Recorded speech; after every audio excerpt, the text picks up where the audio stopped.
Guys, good morning, Ruben Fishing Vlog. Dito na naman tayo guys sa dagat, fishing tayo. Guys, nakadali na tayo guys. Nanay to guys. Oh, nanay. Ganun pa rin guys ang setup natin. Ultralight. Yung lure natin silver. Saka red yung ano niya, red head. 8 grams.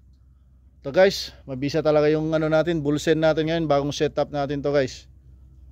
Bulsen 2000, ultralight lang guys ang setup, bagong setup. Laki to guys. Oh, laki-laki, lapu-lapu. Guys, oh, kasama ko, dami ng huli. Shoutout naman dyan, oh. Shoutout Ruben Vlog. Ruben Fishing Vlog. Okay guys, amaya na lang ulit. Medyo maganda-ganda ng huli natin. Bye bye. Guys, paki-follow naman si Ruben Fishing Vlog, please lang. Bye bye.